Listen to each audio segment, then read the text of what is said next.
Alam nyo, napakalaking bagay ng awa, mga kapatid. Pagka naawa ang Diyos, ay nako, wala ka nang hihingin pa. Pag naawa siya sa'yo, paano siya maaawa? Kasi naaawa ka rin eh.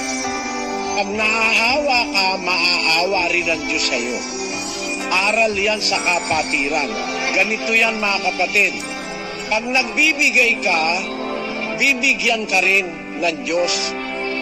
Pag nagpapatawad ka, papatawarin ka rin. Aral sa kapatiran sa Diyos yan. Sabi, ibigin ninyo ang pagkakapatiran. At ang pag-ibig sa kapatiran, ayon sa kagustuhan ng Diyos, magpapatawad ka. Pag may pagmamahal ka, di ba yung asawa mo, mahal mo, pinapatawad mo nga eh. Yung anak mo, mahal mo, pinapatawad mo nga eh. Sa 6:14 ng Mateo, pakinggan nyo. Sapagkat kung ipatawad ninyo sa mga tao ang kanilang mga kasalanan, ay patatawarin naman kayo ng inyong Ama sa kalangitan.